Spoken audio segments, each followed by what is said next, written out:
Hey everyone, it's Jess. Today is Monday, the 1st of June, and it's the first day of winter in Sydney. Having said that, I think in Sydney we've been blessed with quite warm weather. Today guys, it was a busy day at work. I'm on a new project, so I wasn't able to film outdoors. Today's video is a how to care for your string of needles, also known as the Ceropegia linearis, which is this plant right here. So this is one of my trailing plants, and the reason why I really like this plant is because it keeps growing. I've had it for about a couple of months now, I'd say at the beginning of the year, but he still grows quite well. This is going to be ridiculous, isn't it, if I wore it like this? Here's a string of needles, and I actually wanted to do a care video. I actually wanted to do the care video for him on Thursday because it's trailing things Thursday, but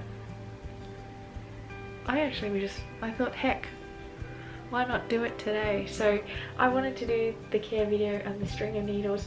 I guess the other reason why I wanted to do it is because it's getting into winter, and I know a lot of plants are slowing down in their growing patterns. However, if you are living in Sydney or in Australia, or if you have quite a warm environment, I think this guy grows all year round. And in fact, when I was doing research for this plant, I don't think this plant actually goes into dormancy. So that's a nice thing to keep in mind. A lot of our plant purchases, we're slowing them down, particularly around the aroids, philodendrons. But if you are looking to continue to grow your collection over winter, maybe consider a string of needles. My mum's also cooking dinner in the background, so if you do hear her, she's just cooking. This is a semi-succulent plant. Now, one thing I came across when researching about this is if you do see this plant as being described as semi-succulent, the reason for that is probably from a characteristic point of view. So this plant, it has characteristics in terms of its leaves. The leaves are a little bit fleshy, which is why you hear the term semi-succulent being used to describe the plant. However, in the plant world, a plant is either a succulent or it's not. There's not really an in-between. So the string of needles comes from a family called Ceropegiae, which is I like to refer to them as the string of family. So this is the family where you find the string of hearts, string of bananas, a string of pearls, and this is the string of needles. I actually don't have a string of hearts. I know it was quite popular a few years ago, but I don't think I actually got a string of hearts myself. These Ceropegiae family members are native to Africa, Asia and parts of Australia, and this family was discovered in the 18th century, so a while ago. This string of needles is native to South Africa. Compared to the other members of the string of family, it is quite a lot easier to grow. And in fact, when we talk a little bit about the care tips, this guy can be a little bit more drought resistant and can prefer more brighter direct light, which makes it easier to grow. And also from a pest perspective, there's actually not a lot of pests you need to look out for except for root rot, but with root rot we manage that from a watering perspective.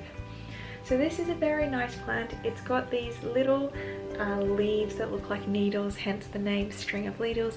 They are a little bit more fleshy, and we know that with fleshy leaves, that means that the plant can actually retain a lot of moisture, and you don't need to worry so much about watering. This plant is also not toxic to cats and dogs, so don't worry about your fur babies. They should be quite happy hanging around this plant. A mature plant can get up to trails of 2 meters long, so that's pretty amazing for a plant. I don't know how long my plant is. I think I'm gonna measure him up, but I reckon he's about maybe 50 centimeters long. Also, from a trailing perspective, this plant trails quite lovely.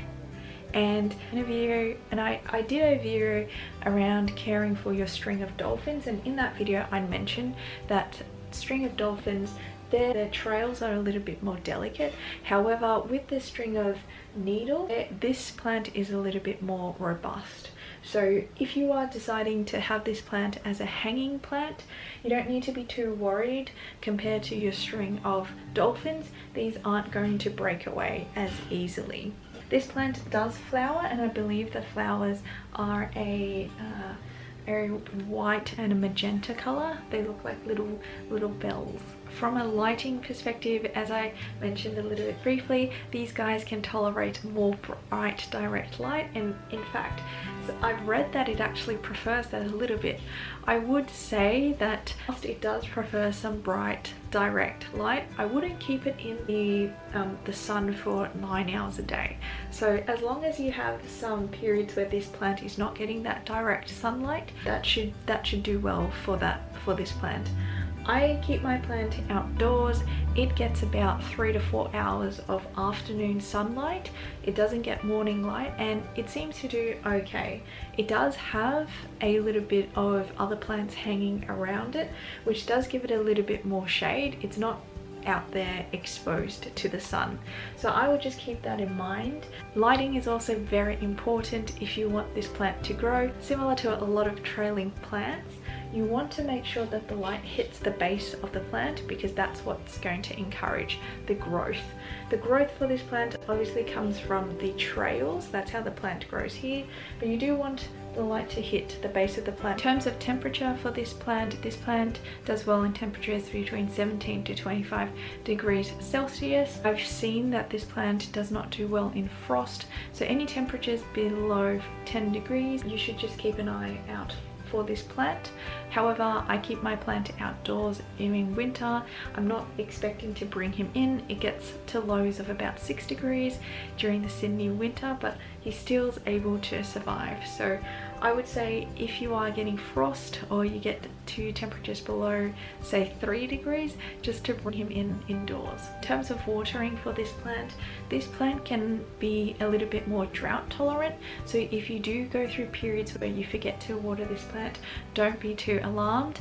I wait until the soil has completely dried before I water this plant, because this plant can be susceptible to root rot.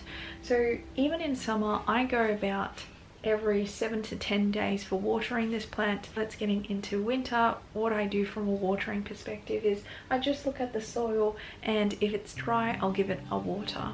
And how I water it is I water from the top, and I just wait until the water runs down from the bottom. I also have heard that spraying this plant is something that this plant enjoys.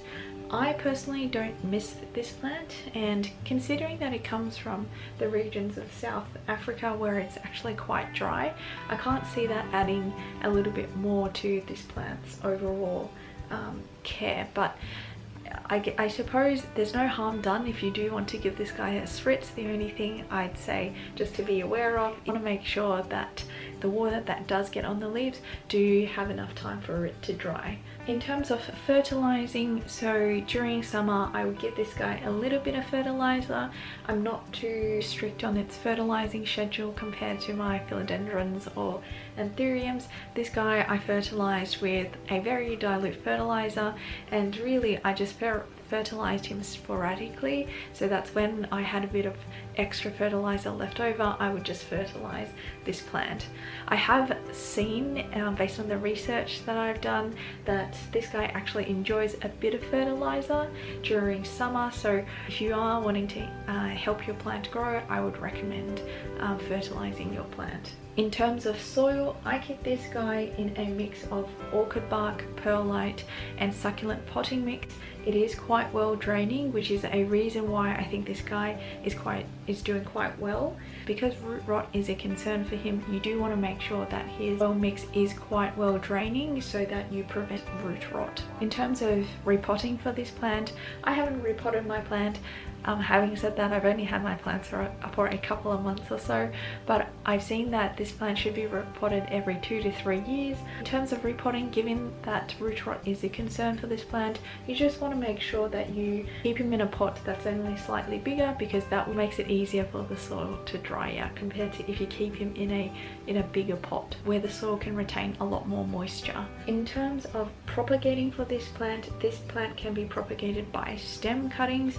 So I would recommend having a section of the trailing bits with about 2 to 3 nodes. You can cut that off and you can pop it in the soil and give it some time, and it should start to grow. From a pest perspective, this is a very easy trailing plant to take care of because it doesn't actually have a lot of pests.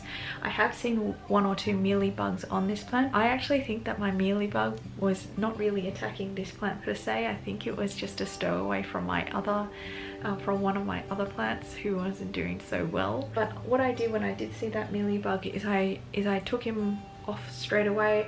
I sprayed this guy with a mix of neem oil and soapy water. I haven't seen any mealybugs since then, and I haven't seen any spider mites. The main pest to be aware of is root rot, and to combat it is to make sure you keep an eye out for your plant if it starts to yellow, and if its leaves or its little needles start to become a little bit mushy, that's a sign for me to actually check his roots to see if root rot has developed. If root rot has developed, what you want to do is you want to repot your plant in some new soil, throw a bit more charcoal into it, and hold off watering for a couple of days until you see some improvement. Guys, I hope you enjoyed this video on how to care for the string of needles. It's actually a really easy plant to take care of. I actually got my plant from oh, there's a price there. It says $18, but I didn't pay $18. I think I only paid $12 for this plant, and I got him from one of the Sydney plant stores called Green Beans.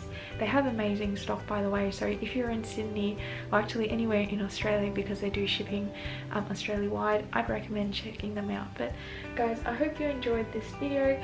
I don't know why, but I was so excited to do this video on the string of needles. I think it's just because I wanted to do this video for a long time. But guys, let me know if you have any questions regarding the string of needles, either by leaving a comment below or dropping me a DM on Jessie Pot Plants. Thank you so much for watching, guys, and I'll see you tomorrow. Bye!